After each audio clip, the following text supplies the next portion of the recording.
네, 한 주간 또 잘 지내셨나요? 여러분이 이렇게 또 잘 기도해 주신 덕분에 잘 코로나 걸렸지만 잘 회복하고 이렇게 오게 되었습니다. 어, 약간 제가 그 아주 후유증이 있나 봐요. 그래서 이렇게 그 가래가 낀다고 그러나요? 그래서 그런 느낌이 있어가지고 중간중간 혹시 물을 먹더라도 좀 이해해 주시고 잘 받아주시면 감사하겠습니다. 지금 약간 예배 분위기가 평소랑 좀 달리 분위기가 있죠. 아주 네, 조명도 아주 또 달라 보이고, 그래서 좀, 지금 이렇게 먼저 상황이 있나 봐요. 교회에서도 알고 있는데 원인을 확인해서 이렇게 하기에는 이제 갑자기 벌어진 일이기 때문에 오늘은 이 상황에서 이제 예배를 드리도록 할게요. 혹시 좀 집중이 안 될 수도 있고 또 이렇게 어두침침하다 보니까 이제 그 수면의 영이 이제 막 임하죠.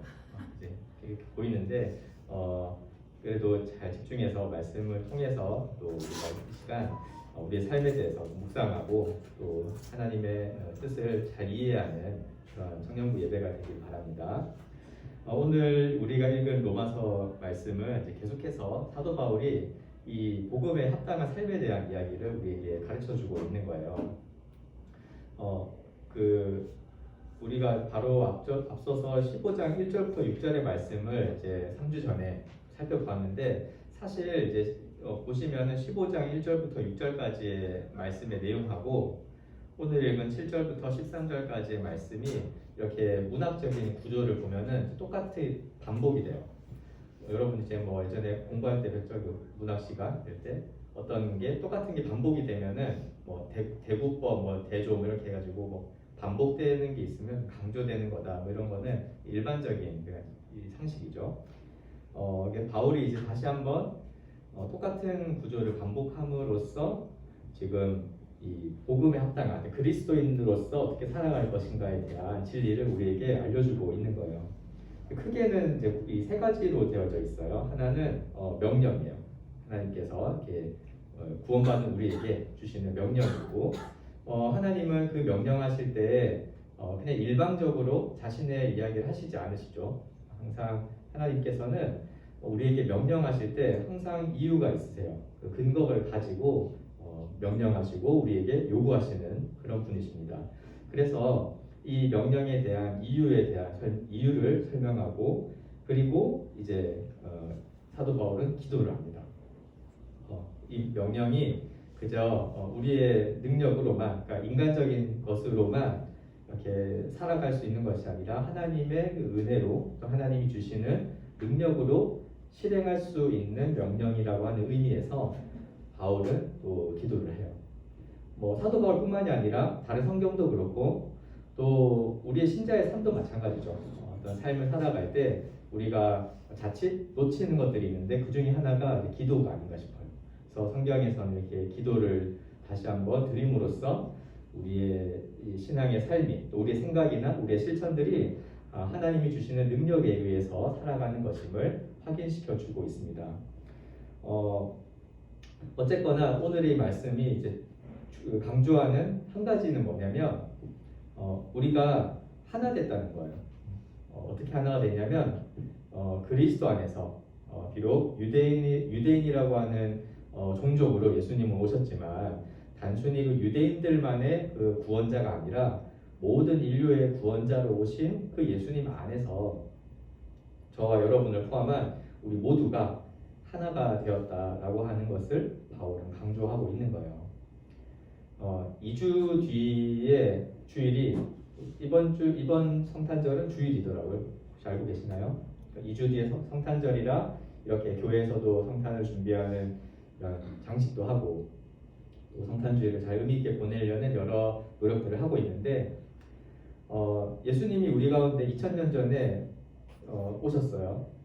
그랬을 때 그 의미가 있다면 예수님께서 왜 오셨냐면 갈라진 우리를 죄와 사망으로 인해서 하나님으로부터도 갈라지고 또 그 죄와 사망으로 인해서 사실 우리 원래 하나로 창조된 우리 인간 관계도 갈라진 그 모든 갈라진 관계를 오셔서 다시 하나가 되게 하시려고 예수님이 오셨다고 말할 수도 있어요. 그래서 이 성탄절을 또 앞두고 있는 상황에서 오늘 말씀을 보면서 이 세상에 여러 구분 짓는 것들 많이 있죠. 차별하거나 구분 짓거나 하는 것들을 다 극복하고 이렇게 그리스도 안에서 하나가 된 우리 교회 공동체, 또 우리 자신의 모습에 대해서 좀 묵상하는 시간을 잠깐 가지려고 합니다. 본문의 7절을 보면 7절 마지막에 명령이 하나 나옵니다. 너희도 서로 받으라라고 하는 명령으로 7절 마지막에 말씀이 있죠. 이 명령은 이제 이 로마서의 문맥상 이제 계속해서 사도 바울은 믿음이 강한 자와 약한 자를 구분해서 설명하고 있었는데 주로 명령이 믿음이 강한 자들에게 이렇게 너희가 믿음이 더 강하니까 약한 자들을 좀 도와주고 이게 용납해줘라 이런 명령이었는데 오늘의 명령은 그렇지 않아요. 오늘의 명령은 믿음이 강한 자나 약한 자, 그러니까 모든 신자에게 주시는 명령이라고 할 수가 있습니다. 그런데 그 7절에 보니까 너희도 서로 받으라 하는데 그 전제가 뭐냐니까 7절 그러므로 그리스도께서 우리를 받아 하나님께 영광을 돌리심과 같이 너희도 서로 받으라는 거예요. 그러니까 그냥 서로 용납해줘라 이렇게 하는 것이 아니라 예수님께서 우리를 받아주신 것과 같이, 그래서 예수님이 우리를 다 받아주셔서 하나님께 영광을 돌리신 것과 같은 모양으로 서로 받으라고 이야기를 하는 것이죠.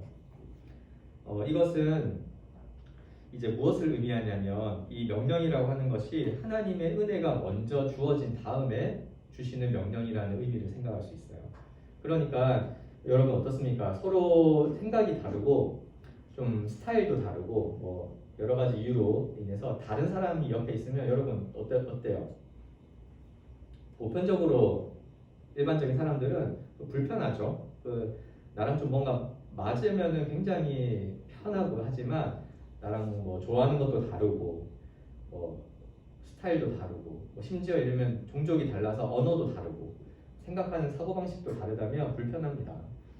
그렇기 때문에 원래 우리는 서로 다른 사람을 그냥 받아줘라, 그들을 용납해줘라고 하는 명령은 우리 사람에게는 되게 어려운 명령이에요. 사실은 그냥 그게 좋은 말이지만 서로 싸우지 말고 잘 지내라, 이게 너무 좋은 말인 건 다 알지만 실천하기에는 거리껴지는 명령이기 때문에 그렇죠. 그런데 하나님은 그런 명령을 그냥 우리에게 이렇게 무슨 달리는 말에 채찍질 하듯이 너 그렇게 예수 믿는 자니까 너 그렇게 해야 돼, 이렇게 일방적으로 막 몰고 가는 게 아니라 하나님께서 사실 우리와 같은 자를 받아주시고 우리를 다 하나님 앞에서 다 받아주셨다고 하는 이 은혜를 생각할 때 은혜 받은 자로서 너희가 서로 용납하고 또 서로를 받아주어라고 명령을 주시는 거예요. 그래서 오늘 이 7절의 명령은 하나님의 은혜로 인해서 실천이 가능한 명령이다라고 정리할 수가 있겠죠. 그렇습니다. 그래서 여러분 이제 여러 가지 모양으로 여러 곳에서 여러분 신앙생활을 하고 있죠. 이렇게 예배를 모여서 드리는 것도 있지만 때로는 뭐 부서에 속해서 섬길 수도 있고 또 섬겨 오기도 했고 또 때로는 교회 안에서만이 아니라 교회 바깥에서도 신앙생활이라는 게 있죠. 여러분이 학교나 직장이나 여러 관계 속에서 살아갈 때 그때 그냥 그 비신자와 똑같이 살아가는 게 아니라 그때에도 세상에 속한 그리스도인으로서 신앙생활이란 걸 나름대로 한단 말이에요.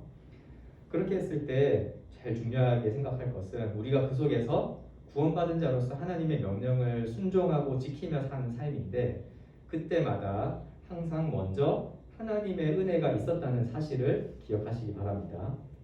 그래서 하나님은 절대로 은혜를 베푸시고 구원을 베푸시지 않은 자에게 뭔가 하나님의 뜻을 이루라든지 하나님의 뜻대로 살라고 명령하지 않으시는 분이세요. 하나님은 인격적인 분이세요. 그래서 먼저 하나님이 예수 그리스도를 통해서 주신 그 구원의 은혜를 다시 생각하고 또 떠올리고 그 은혜의 크기를 헤아려 볼 때 마땅히 우리가 하나님의 뜻을 따라 순종할 수 있다는 사실을 기억하고 모든 신앙생활의 가장 큰 대원리로 적용하기를 바랍니다. 사랑하는 우리 청년부 여러분, 우리는 늘 먼저 은혜를 받은 자로서 그 다음에 주님께 순종하는 사람들인 거예요. 절대로 거꾸로는 되지 않습니다. 우리가 뭔가 은혜도 받지 않았고 무언가 구원받지 않았는데 하나님이 요구하는 어떤 명령을 지켜서 순종하면 그때 무슨 하나님이 은혜를 베풀어 주시는 그런 분은 아니세요. 그런 게 모든 세상의 종교가 그런 거예요. 우리가 먼저 어떤 목표를 달성하면 그 이후에 뭔가 주어지는 방식. 이게 세상의 방식이라면 하나님은 우리가 사실 이미 하나님을 알기도 전에 사실 우리의 죄인됨을 알기도 전에 하나님은 창세전에 우리에게 은혜를 베푸실 것을 예비하셨고 저와 여러분이 태어나기도 전에 심지어 2000년이라고 하는 전 오랜 역사 속에서 예수님을 보내셨는데 그것은 그 예수님을 통해 우리에게 하나님의 구원의 은혜를 먼저 베푸시려고 일하신 거였어요. 늘 이 은혜의 크기를 생각하면서 우리가 신앙생활을 하길 바랍니다. 특별히 그런 은혜가 아까 이야기했었죠. 우리 모두를 그리스도 안에서 하나 되게 하시는 은혜였다는 것을 생각하면 좋겠습니다. 그래서 우리 각자가 서로 어떤 특히 교회 안에서 서로 스타일이나 생각이나 이런 걸 다를 수가 있죠. 우리가 예수 믿는다고 해서 그리스도인들이 모두 다 똑같은 생각을 하고 무슨 로봇처럼 되는 게 절대 아니에요. 하나님은 우리 각자의 개성과 인격을 다 배려하시고 존중하시는 분이에요. 그러나 우리 그리스도 안에서 한 공동체를 이루어 갈 때 어떻게 하냐면 모든 생각을 통일시키는 게 아니라 서로 다른 자를 또 나와 다른 여러 연약한 부분들이 있다 할지라도 하나님이 우리를 받아주신 그 은혜를 먼저 생각하여서 우리도 그 은혜에 감격하여서 서로를 받아주는 그런 방식으로 서로 한 형제 자매가 되는 방식으로 하나님은 우리를 하나 되게 하셨어요. 그 사실을 기억하여서 이 믿음을 가지고 옆에 있는 지체들을 잘 대해야 합니다. 이것이 하나님께 구원받은 자로서 합당한 삶이라고 말할 수가 있어요. 특별히 이제 교회 생활하면서 이렇게 적용해 볼 때 어떤 그런 거 있죠. 객관적인 증거도 없는데 그 사람을 미리 선입견을 가지고 판단한다든지, 혹은 갈등이 당연히 있을 수가 있죠. 관계 속에서. 그랬을 때 세상에서는 그냥 안 보면 그만 이러면 되거나 아주 딱딱하게 법적으로 가겠지만 교회 안에서는 그렇게 하면 안 되겠죠. 어떤 진솔한 대화나 상대방을 헤아리는 그 절차도 없이 그냥 상대방에게 단정 짓거나, 혹은 절대로 그래서는 안 되지만 어떤 한 사람을, 연약한 사람을 한쪽으로 몰아세운다든지, 그런 일들이 교회 안에 벌어지면 안 되는 거예요. 물론 그런 일들은 지금 없죠. 없기 때문에 제가 그렇게 말할 수 있는 거겠죠. 그러나 앞으로도 있어서는 안 된다는 생각을 꼭 하고 서로 연약한 점을 잘 받아주는 것이 하나님 앞에서 합당한 것이고, 그런 모습이 하나님께 가장 영광을 돌리는 모습이다 라는 것을 기억하기를 바랍니다. 사실은 그래서 그 교회 안에 이제 교회 안에 다 세상의 개념들이나 세상에서 유행하는 것들은 다 들어오죠. 들어오는데 좀 더 큰 관점에 생각할 때 제가 어떤 걸 좀 생각해 봤냐면, 서로 받아줘야 되잖아요. 서로 다를지라도. 근데 제일 다른 사람이 누구냐면 그냥 다른 사람이 누구냐면 세대 차이가 나는 사람 있죠. 어른이나 혹은 한참 어린 사람들이 해서 이제 속된 말로 요즘 말로 꼰대란 말도 있고 MZ란 말도 쓰고 하면서 어쨌든 자기 필요에 따라서 그런 거 쓰는 것 같은데, 그런 이야기 하면서 어떻게 생각을 합니까? 그냥 세대가 다르니까 대화가 안 돼. 이거는 그냥 안 돼. 이런 식으로 딱 단절하고 그 사람과 혹은 그 집단과 구분하는 게 요즘 시대의 트렌드죠. 그래서 하나의 집단을 이루고 이게 좀 과하면 이제 정치적인 힘을 가지고 이렇게 하는 세대가 됐는데, 그런 것이 교회 안에 들어오지는 말아야 되겠죠. 교회 안에 딱 들어오면은 밖에서 무슨 그게 있습니까? 남녀일 수도 있고 무슨 세대일 수도 있고 직업군의 차이일 수도 있는데, 교회 안에서는 그런 게 허용되지 않는 거예요. 왜냐하면 그 믿음이 강한 자든 약한 자든 다 그리스도 안에서 하나님 앞에 받아들여진 형제 자매인 거거든요. 그래서 혹시 이런 재미로라도 우리 교회 안에 그런 세상적인 구분 짓는 개념들이 들어와서 마치 우리도 그런 것처럼 단정 짓는 그런 일이 있어서는 안 되겠죠. 오히려 우리는 반대로 세상에서 그렇게 막 치고받고 뭐 의견 차이가 있다 할지라도 사실 예수 믿는 공동체 안에서 그 진실된 믿음을 가지고 딱 볼 때 사실 우리는 차이가 없는 거예요. 세대 차이도 없는 거고 원래 기독교는 세대 차이가 없는 거예요. 그래서 어린아이부터 어른에 이르기까지 동일한 한 분 예수 그리스도의 구원을 믿기 때문에 원래는 세대 차이도 더 못 느끼는 집단이 기독교인 거고 또 서로 그런 용납하고 또 부족한 것이 있다면 연약한 게 있다면 말씀을 따라서 더 받아주기를 애쓰고 자신을 이렇게 희생하면서까지도 용납해주는 그런 공동체가 바로 우리 그리스도인이라는 것을 기억하기를 바랍니다. 이것이 구원받은 우리의 모습이라고 성경은 말하고 있는 거예요. 그렇기 때문에 뭐라고 말합니까? 너희도 서로 받으라 이렇게 명령을 주는 것이죠. 둘째로 서로 받으라 했을 때 이제 살필 것은 어떻게 우리가 서로를 받을 수 있는가, 또 왜 그렇게 해야 되는가. 서로 받는다는 것은 굉장히 수고스러운 일이에요. 또 나랑 안 맞는 일일 수도 있어요, 때로는. 그러나 하나님의 말씀은 뭐냐니까 그래도 받으라는 거예요. 나랑 스타일이 같으니까 받아주라가 아니라 나는 다른데요. 그리고 저 연약한 지점은 저는 너무 힘든데요. 라고 하지만 그런데 명령은 뭐냐면 그런데 너의 형제와 자매의 그런 것들을 받고 하나가 되어라는 것이 명령인 거죠. 왜냐? 바로 예수 그리스도께서 우리를 받아주셨기 때문입니다. 7절에도 뭐 아까 살폈지만 예수님이 우리 모두를 받아주셨다는 사실을 사도 바울은 굉장히 크게 생각하고 있는 거예요. 그냥 예수님이 우리를 구원했으니 이제 각자 행복한 삶을 사십시오. 이게 복음이 아니라 그리스도께서 우리를 다 받아주셔서 우리 각자가 다 서로 다르고 또 하나님이 받으시기에 받으실 만한 자가 아니었죠. 우리는 우리가 스스로 의로운 자도 아니고 또 하나님이 요구하시는 모든 그 율법을 다 지키지 못한 자임에도 불구하고 그리스도를 통해서 우리를 다 받아주실 때에는 하나님께서 우리 모두를 동일하게 여겨주시고 또 하나가 되게 하셨다는 사실을 담고 있는 거예요. 바울은 이것을 굉장히 크게 생각하고 그리고 우리를 받아주신 그리스도를 생각나게 합니다. 그래서 이 특별히 8절에 보면은 이 그리스도께서 우리 하나님의 진실하심을 위하여 할례의 추종자가 되셨다 이렇게 하고 있는데 이 할례의 추종자라는 건 이제 유대인이라는 말을 뜻이에요. 그러니까 이것은 무엇을 의미하냐면 예수님은 실제로 어떤 우리 한민족, 우리 대한민국의 한민족이라든지 뭐 옆나라 일본 사람이라든지 그런 게 아니라 할례의 추종자였던 유대인으로 태어나셨어요. 그렇다면은 그리스도께서는 누구시냐면 그리스도라는 말 자체가 구원자라는 의미예요. 그럼 유대인의 구원자로 오신 거죠. 진짜 그냥 역사적으로 볼 때는. 그러나 어떻게 하시냐니까 8절에 보면 유대인으로 오셨는데 이는 조상들에게 주신 약속들을 견고하게 하시고 9절 이방인들도 그 궁유를 하심으로 말미암아 하나님께 영광을 돌리게 하려 하심이라 이렇게 기록되어 있습니다. 이렇게 말씀하고 있는 거예요. 예수님이 2000년 전에 이 땅 가운데 오셨는데 그 성탄의 의미는 그 유대인들의 구원자이실 뿐만 아니라 그 조상들에게 준 특히 아브라함에게 준 약속이었죠. 그 약속이 단순히 아브라함의 혈통만이 아니라 모든 민족에게 하나님의 구원과 하나님의 복이 임하게 한다는 그 약속을 이루시려고 오셨다는 거예요.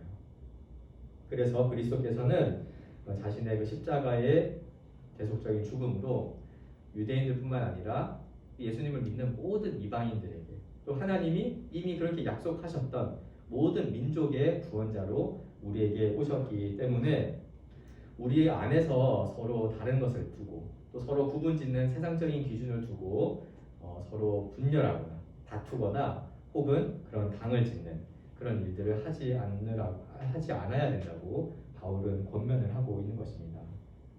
그래서 예수님은 우리를 다 받아주셨고 또 그 말씀에 의해서 우리 모두를 그리스도 안에서 다 하나가 되게 하신 일을 사도 바울은 다시 한번 생각하게 하는 것이죠.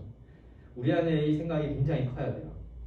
그래서 여러분 우리 이제 청년부 내년에는 또 고3 친구들도 또 올라오고 또 우리가 이렇게 전도를 통해서 새로운 지체들이 이렇게 왔을 때 가장 먼저 우리가 이제 느끼는 건 뭐냐면 그 아주 그 신선함 혹은 낯섦 이런 거죠. 이제 모르는 관계가 있는 사람이 아닌데 우리 공동체로 딱 들어오니까 그럴 때 느껴지는 바들이 있습니다. 그러나 그리스도를 믿는 그 믿음 안에서 어떤 거죠? 그를 형제로, 또 그를 자매로 그리스도 안에서 내 가족으로 여기며 받아주는 것이 우리에게 필요한 거예요. 이것이 주님께서 우리에게 오신 목적이자 또 우리가 서로 하나 되어 살아가는 그리고 하나님께 영광을 돌리는 방식이라고 말할 수가 있습니다. 그래서 이 교회 안에서 서로 교제를 할 때 이 원리를 따라서 우리 주님이 늘 날 받아주신 것들을 생각하면서 우리도 교회 안에 많은 사람들을 또 내가 섬기는 많은 지체들을 이렇게 받아줘야 된다는 생각으로 신앙생활을 해야 될 것 같아요.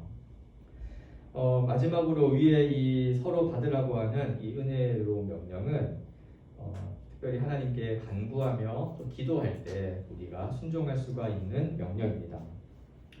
이제 10절부터 사실 9절부터 좀 10절, 11절, 12절 보면은 다 이렇게 돼 있죠. 기록된 바 구약에서 이야기를 또 하고 또 10절에 또 이르되 11절에 또 12절에 또 이사야가 이르되 이렇게 하면서 다 구약의 이야기를 지금 다 가지고 인용한 거예요. 우리 한번 10절부터 한번 읽어볼까요? 9절부터 12절까지 한번 같이 한번 읽어봅시다. 읽어보면서 반복되는 단어가 하나 있어요. 한번 생각해보면서 한번 찾아보면서 읽어보시겠습니다. 9절부터 12절 같이 한번 읽어보겠습니다. 시작. 이방인들도 그 긍휼하심으로 말미암아 하나님께 영광을 돌리게 하려 하십니다. 기록된 바 그러므로 내가 열방 중에서 주께 감사하고 주의 이름을 찬송하리로다 함과 같으니라. 또 이르되 열방들아 주의 백성과 함께 즐거워하라 하였으며 또 모든 열방들아 주를 찬양하며 모든 백성들아 그를 찬송하라 하였으며 또 이사야가 이르되 이새 돌이 곧 열방을 다스리기 위하여 일어나시는 이가 있으니 이 열방이 그에게 소망을 두리라 하였느니라. 아멘. 혹시 반복되는 단어가 뭐 같아요? 훌륭합니다. 네. 이게 지금 그러니까 사도 바울이 구약의 곳곳에 시편이나 신명기 말씀이나 곳곳에서 이제 인용을 한 건데 주제를 가지고 온 거예요. 그냥 막 쓴 게 아니라 열방들이 주께로 돌아와서 그냥 아브라함의 후손, 하나님이 택하셔 부르신 아브라함 말고도 그를 통해 열방이 모든 민족이 하나님께 나와 함께 예배드리게 될 거라고 하는 약속들이 혹은 예언이 구약에 있었어요. 근데 바울이 그것을 다 가지고 와서 딱 쓰면서 이 결론을 내는 거예요. 뭐냐니까 그 구약의 말씀들이 지금 이루어졌다는 것을 의미하죠. 어떻게요? 예수님이 우리 가운데 오셔서 우리를 그리스도의 그 십자가의 은혜로 다 하나가 되게 하셨다는 거예요. 좀 쉽게 말하면 예수님이 이 땅 가운데 2000년 전에 이 땅 가운데 오셔서 인류의 역사 가운데 벌어진 사건이 뭐냐면 교회가 생긴 거예요. 지금 저희가 물론 우리 동산교회는 한 70년 이렇게 역사를 가지고 있지만 이 교회라고 하는 것이 예수님이 오심으로 말미암아 생겨났거든요. 근데 그게 무엇을 의미하냐면 하나님이 약속하셨던 모든 민족이 하나님의 구원을 받아서 그리고 그 구원 안에서 서로 하나가 되어서 하나님을 예배하고 하나님께 영광 돌리는 날이 있을 텐데 그게 바로 뭐냐면 그리스도 안에서 하나된 이 교회를 통해서 드러나고 실제로 그 예언이 성취되어서 우리 가운데 펼쳐진다는 사실인 거예요. 사도 바울이 이 말씀들을 인용하면서 이제 봐라 우리가 왜 이제 서로 받으라 이렇게 명령하면서 이 맥락에 오는 거였잖아요. 우리가 그리스도 안에서 서로 하나가 되어서 이 당시에는 이제 유대인들과 또 유대인이 아닌 이방인들이 하나 되는 모습이었겠죠. 오늘날로 치면은 모든 곳곳에서 예수 그리스도의 복음을 듣고 누구든지 구원을 받아서 하나님께 예배하러 나오는 이 교회 공동체가 있음으로 말미암아 우리는 서로가 서로를 받아주는 공동체가 된 거고 이것을 통해서 하나님이 영광을 받으신다고 하는 사실을 우리에게 잘 보여주는 거죠.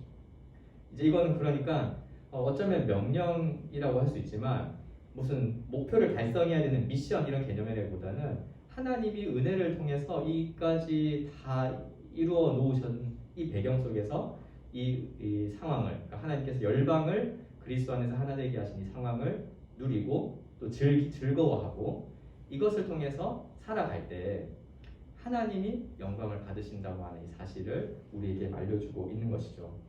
그러면서 이제 마지막 13절이 바로 기도인 거예요. 어떤 기도냐? 소망의 하나님께서 이런 모든 기쁨과 평강을 믿음 안에서 너희에게 충만하게 주시기를, 그리고 성령의 능력으로 소망이 넘쳐나게 하시기를 원하노라 우리가 기도합니다. 이렇게 하는 거예요. 그래서 이 기도를 통해서 우리는 하나님께서 주신 그리스도 안에서 하나됨을 누리고 즐거워하고 이 모습으로 하나님께 예배를 드리며 살아가려고 하는 명령을 순종할 수가 있는 것이죠. 그리스도 안에서 하나된 교회의 특징은 그래서 이 소망을 가지고 기도하며 살아가는 삶이라고도 말할 수가 있겠습니다. 단순히 그냥 서로 다른 스타일이 다른 사람들이 신기하게 하나가 돼서 좀 신기하다, 이것도 기적이에요.